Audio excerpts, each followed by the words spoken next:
Welcome, everyone. This is officially the first podcast that I'm doing, episode one, with my dear friend Jared Grunberg. Known him for a very, very long time. Today, we're going to be touching on a subject matter that is very relatable to a lot of people, that includes something that I went through myself. But it was the path to sobriety. A little bit of background, if I may, Jared. I met Jared at a nightclub that shall remain nameless in downtown Toronto. Was it 15 years ago? It was 12 years ago. 12 years ago. Being exposed to the climate in that particular space really, really messes with you. Jared, maybe tell us a little bit about yourself, maybe where you are right now, like physically, where you're located, and then we could kind of like lead up into, how we got from point A to point ongoing, right? Oh, no problem. So currently, I am living in Ottawa, Canada. I'm in the southern part of Ottawa in pretty much an industrial neighborhood, but it is an interesting place, we'll say. I am not from here. I pretty much chose to come here to follow a partner of mine, and it was to escape Toronto. Now, I was pretty much born and raised in Toronto and North York, to be specific, Thornhill, Richmond Hill area. I was raised Jewish. My lineage is Jewish, but I did not find myself included in those circles. I went to Hebrew school. I never really had too many friends there and always felt like an outcast. Growing up, my parents had their difficulties, which most families do, and it caused a little bit of friction within me and my sister because obviously everybody wants a happy household, but ours was a little different. My father was a very busy professional, and his career caused him to travel the world. So that didn't leave him a lot of time at home. My mother did the best that she could. I had incredible grandparents, but the call to do bad things, just as every young man maybe perhaps has, it called me very loudly. Um, in my heart, I was never a bad person, but I had something missing. And part of that was missing my dad. This led me to find friends and father figures and male role models of the wrong sort, just to be more on the dark side of things so that I could be tougher, so that I could conquer these things, and I could be somebody to be respected, but also somebody to be feared. That didn't exactly pan out the way I would have assumed. I got myself into drug addiction, and it chased me around my entire life, no matter what, no matter where I was, no matter where I went. I always had a hole in my heart. Um, Different drugs, all sorts. It never really filled that void, but it gave me temporary relief. And I lived based upon temporary relief for the past approximately 25 years. I am happy to report since coming to Ottawa, I've had what you call a spiritual experience. It was not of my choice. It was because I got in trouble with the law and I became homeless pretty much. And I had a choice to get better or not. And I finally made a choice to get better. And as I speak now, it's wonderful to be somebody who's completed a long term treatment program along with a few short term ones. But currently, I work at a treatment facility and I'm over a year sober. Phenomenal. Thank you for sharing that. And I'm very happy you shared that. To kind of spin off like what you're talking about, do you think it's possible for someone to begin the point of going into sobriety without having to have hit rock bottom, or is that almost a prerequisite for Now, turning things around? Now, for me, what's written on my AA chip is the gift of desperation. Pardon me. The gift of desperation is seen in those who have hit rock bottom, and everybody's rock bottom looks different, but it's where you have to be willing to listen to others around you. As addicts and alcoholics, we are selfish, self centered, and self seeking, and we never get enough, and we're able to use people as much as we can. Once you get to a point where the systems and the relationships in your life no longer give you those resources or you can't extract from others, you are faced with extracting from yourself. So once you realize that you are morally and spiritually bankrupt, you have nowhere to go. that desperation, that bottom is something that can actually allow you to change. I had a very wise counselor who said, we are going to break you down to nothing so that when we build you back up, we build you on concrete so that nothing can shatter you or break you. I was always built on dirt and mud at most. Now I have something that I can stand on. Unfortunately, I can only say this over the course of the year, but I've met many men who hold on to something, and that is the exact thing that brings them down, whether that be women or accolades or their profession. We have to basically be broken down to our deepest core, and that's how we can be rebuilt. So my answer to you is, for me personally, I had to get to the point where I had nobody left. Understood. Now, you know, from my personal experience, I didn't go through that, getting to the point of entirely being in a deprived state per se. The catalyst for myself was the onus of responsibility that was basically like compounding in my life. And that's what led me, but also it's what made me realize the things that were kind of going on around me with other people getting into depraved spaces.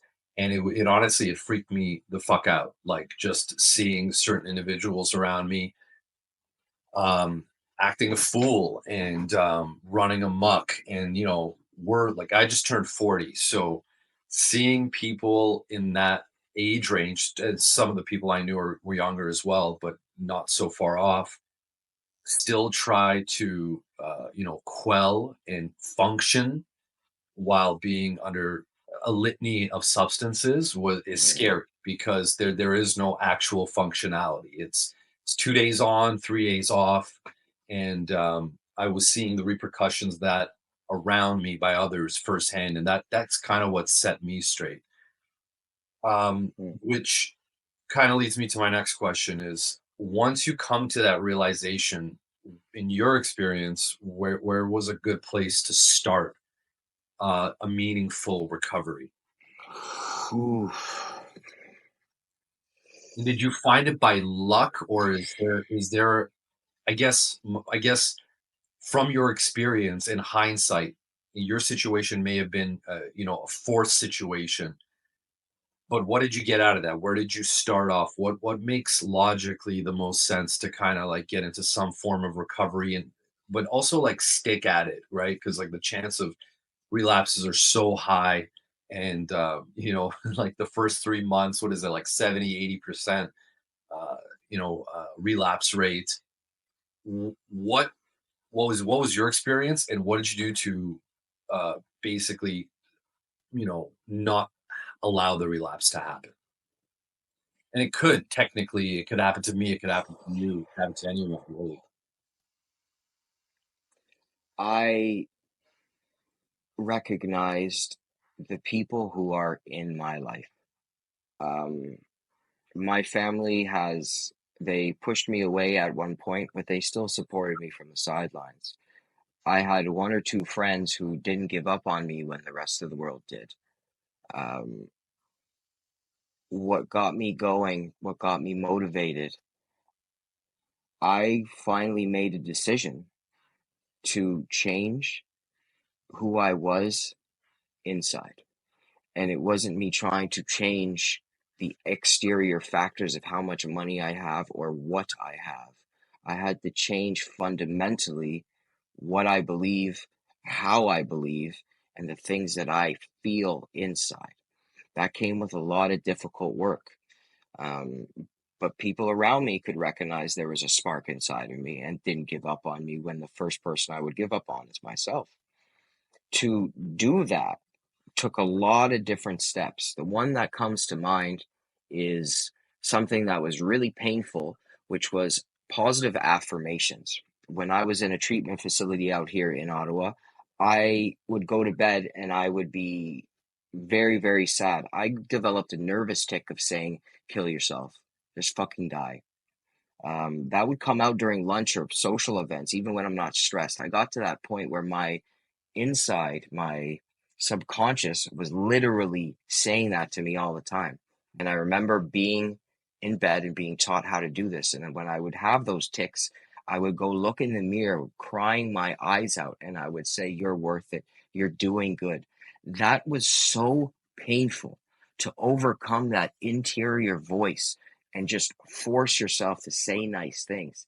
But that dedication to accept that pain and work through that was a really, really large starting point. I appreciate that. When I hear you say that, Jared, like, if I may, um, tell the audience, whoever's watching, really, episode one, right? um, when you came to me uh, a year and a half ago, almost a little bit longer than that, it was in a state that it genuinely scared the crap out of me. I had to, if I may tell the story, I had to Mhm. call around various hospitals to try to find you because you're in such a state of basically suicidal, right? Not basically, but you were, and it was freaking the fuck out of me.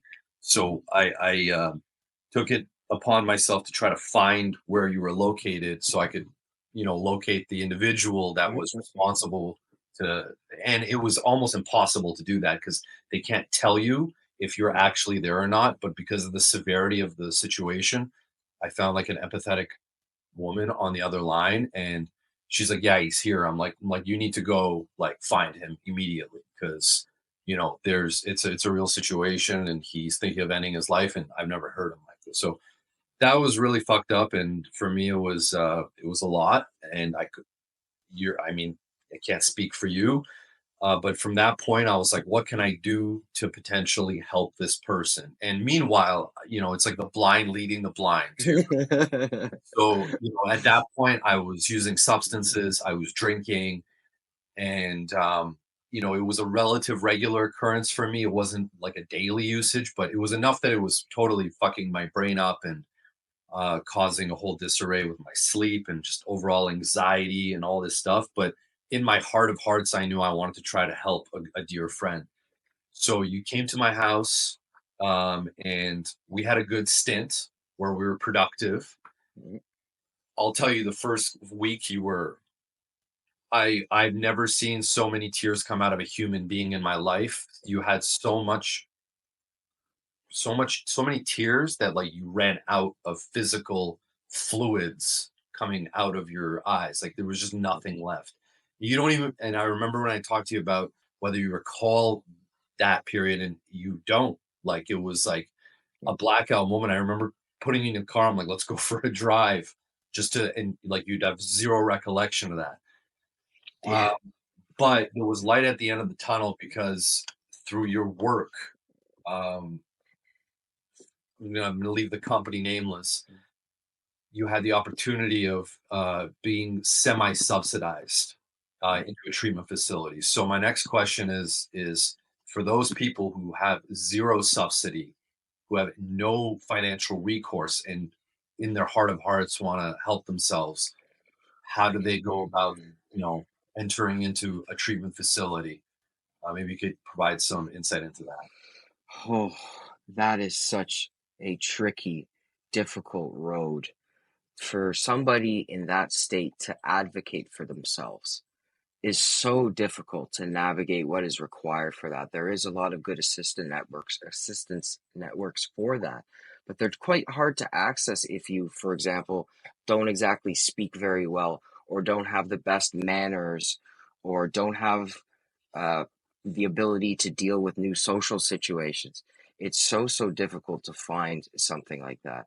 I will just say from a story, somebody who I've encountered in my time here, a young man. He was 19 years old. He came from a very bad place, and he lived in shelters and would use, but he didn't know any other life. What happened was he looked around and he saw this place that will go nameless for now, but he went to it. This kid who has no life skills, no ability to work or understand, and severe mental health issues, This man is a member of society and is producing and going to work full time now. How he did that was using his heart with people in the shelter system or in the mental health realm and begging them earnestly that he will do whatever is necessary. There are so many people who say, I'll do this, I'll do that, but then they get scared. This kid was tired of being scared of the wrong things, and he wasn't afraid of the work that he had to do. What people need to do is they need to make that decision to turn their will and their lives over to everybody else and do the hard stuff. I do not believe in short-term treatment facilities. I don't think 30 days is enough to change somebody's life regularly. I think the real change comes when you get adapted into these long-term treatment facility programs, which there are numerous of them here in Ottawa. I'm not sure about other locations in the world, but I'm sure there are in Toronto, where they are pretty much paid for by welfare, by Ontario Works. That pretty much covers your stay. Um, Everybody has that chance if they earnestly look to find it and not be afraid of, oh no, 9 months. 9 months is a very short time to get your life back. So just, I appreciate that. From the practical standpoint, Ontario Works is the institution that has subsidies that people could go to for treatment facilities. Is that Ontario Works is what we call our government welfare. The maximum amount that you get is $733. Now, that changes depending on who's in government and what's going on in the economics of Ontario, but that's about what it covers. Now, these treatment facilities that are out here, most of them are government subsidized, so they will take about 60% of your monthly check of $733, but they will give you room, board, programming, and all sorts of different resources and assistance. It's just about getting in there. The tricky part is not finding them, for there are many and they do accept people. It's making it to that 2 month waiting list that most places do have and being ready to work when you get there. Because otherwise, I've seen too many people slip too fast because they truly weren't ready to listen. I appreciate that. So, scenario, someone has the will and wants to come and put themselves into a treatment facility and they want to go apply for Ontario Works. They don't have the linguistic abilities or the know-how, the technological know-how, whatever it may be, to pursue and actually get the Ontario Works subsidy welfare, so that they could then subsequently go and submit themselves into a treatment facility. Are there people that will help in this process? Is there counselor services that will be able to kind of bridge these gaps of bureaucracy so that an individual can physically, be guided through this? There are an incredible amount of social support workers that are out there, people who have gone to school. I know quite a few in different neighborhoods. It's all about these social workers, that these people who actually care about their job and who haven't become jaded by the difficulties and the day-to-day annoyances and pains and labors. These people are miracle workers. They have all the resources and access to speed these processes up and get them done efficiently. The trick is to find somebody with a good heart that will actually invest their personal energy and time and not just the government's money and resources on you. There are so many of them, and they are the real miracle workers. Any hospital will be able to put you in touch with that as long as, unfortunately, that you can communicate this effectively and actually be willing to submit to others. I've seen too many people get into a mood where they're excited, they're able to, they're submissive, and the moment one thing irks them the wrong way, they bolt. These social workers can't help when you don't follow what you're supposed to do. That dedication has to come from inside. But these people, I've seen them because they've done it for me, how do and will work miracles. God bless you. And Mm. I believe that, and that that will from within is that's a that's a personal journey that everyone goes on in their own respects, and how they get there is, many ways, but one of the more, I guess, prominent ways of getting to that realization is through scripture, through philosophy, through just overall immersing yourself in literature that will guide you to make the right decisions. Now, without getting, I guess, too nitty gritty, but by all means, however you want. What was it that helped you in terms of the spiritual sense, or what was it, if there was something spiritually? I know that there was for you. What was it, and how did it help you? And how was that different from how you thought previously in terms of your philosophy towards generally life? I know it's a very broad question. You could tackle that however you see fit, but I wanted to put it out there. If you have eyes to see and ears to hear, you pick up on a lot of things. Now, I I will be open and honest. I went to a treatment facility where it is not government subsidized. In general, I went to a charity. From the first day I walked in there, I was greeted with a hug. I'm like, okay, I can do this. This is cool. Then the fear crept in because I have to deal with nine other people who looking at me, sizing me up, and being in an environment where I'm the new guy. And all these people, I'm walking in their home. Okay, now what's this one about? How many people have they seen go astray? I remember my first morning and the kindness of one of the people that allowed me to watch TV, and other guys were still sleeping. I'm up at 6:30 when we're allowed out of our rooms, and a TV show came on, and pardon me, a movie came on. This movie it was called School Days, and it's about a Jewish guy, Brendan Fraser, who goes to a predominantly Catholic and Christian uh, university, and the racism that he faces there and how it ends up turning around. Irony. Funny, first day, irony. Staggering. Highly recommend that movie to everybody. So Matt Damon is in it, all sorts of people. I think Ben Affleck's in it too. It's a They're heavy always hitter cast. They're fan all in it. together. That was my first thing. That was the first, okay, wow, this is completely speaking to me. This universe speaks to all of us, but it's our duty to put ourselves in the condition to be able to utilize it.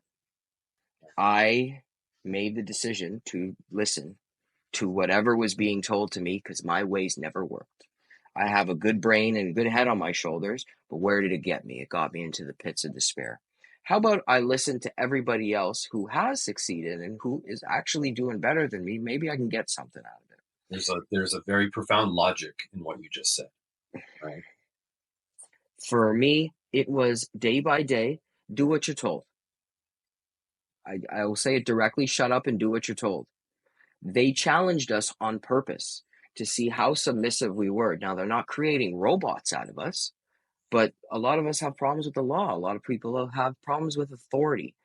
I wouldn't per se, though I was challenged to see if I was. I had to learn to lay down before I could learn to sit up. I don't even think I'm standing up now, but I'm definitely sitting up and able to talk to you. But as Arash spoke about before, I could only lay down. Um, it's that submission that allowed me to realize what is going to work. My spirit completely changed because I saw a lot of love around me. I saw men that were trying their darndest to not work a mental health program, not work a workout routine, but to work out a spiritual program. How do I better my character? How do I better my relationships? How do I do secretly nice things? How do I do things well with effort and intention? Those are the things that rebuilt me. Understood. I appreciate that insight. I mean, it's a ongoing journey, as you alluded to, for all of us. Honestly, like even just getting into the mindset of being able to calm yourself and pick up something as mundane as we like to, say, like reading a book or something for a prolonged period. even the discipline that comes with that can only be done with persistency and dedication first and foremost, and having that will. And I'm more interested in the source of that will, right? So Mm, people will find that source in God.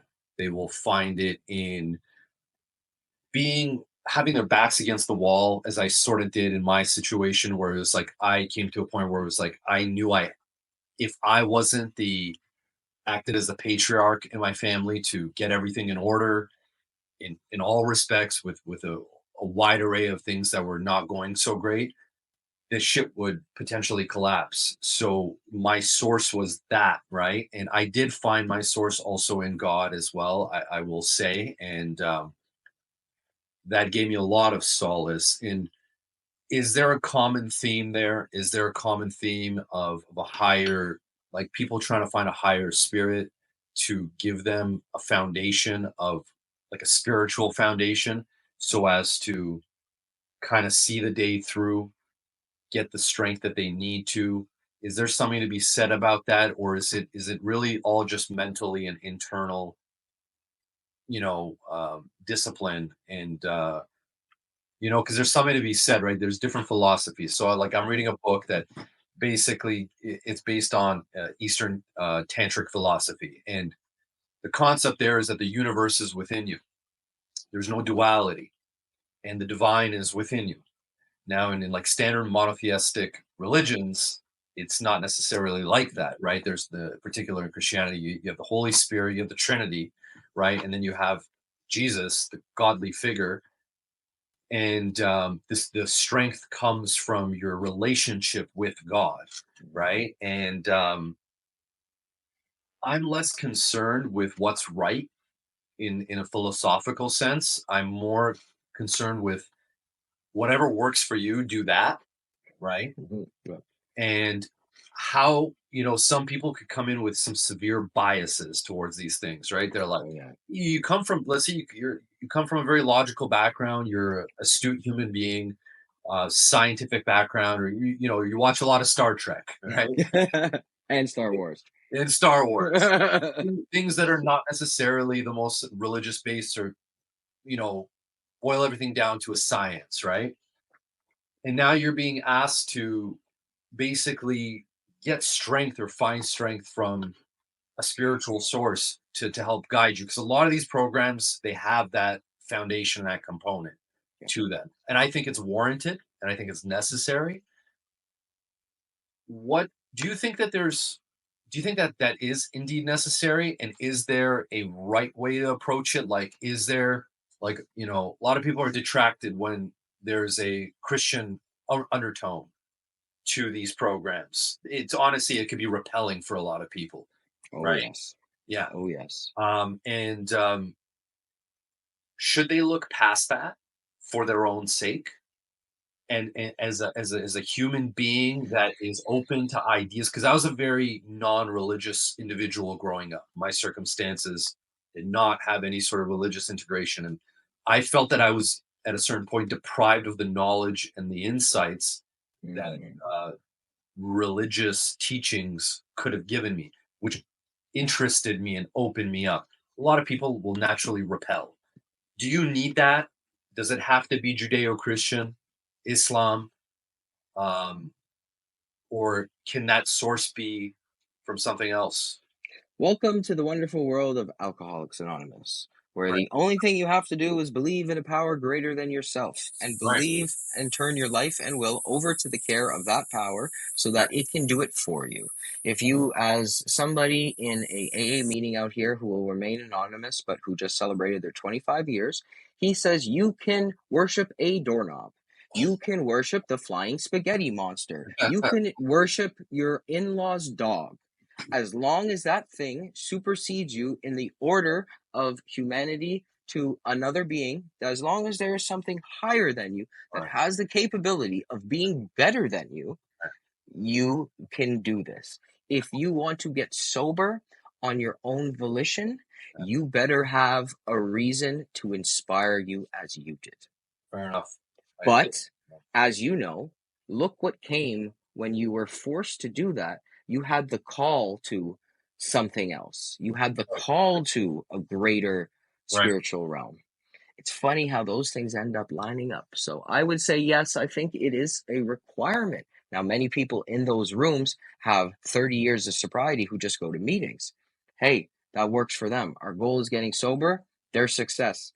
Um, for most, for people who are real alcoholics and who have massive voids in their heart, in their lives, in their minds, and in their souls, we need something more. And I'm one of those people. Thank you for that. Bless your heart, man. I'm gonna wrap it up because my computer sounds like it's about to explode, but Good. I got a new one coming, so that's a good thing. I'm running this on a MacBook from 2018. Is that where our laptop is from? We got boogers older than that laptop, brother. Jeez, that's scary. But the fact that I'm able to run this at all is fantastic. So I thought I'd give it a shot anyways. But for anyone who's interested, I'll do my diligence and I'll put any sort of links I can below in the description for the Toronto and Ottawa area for resources.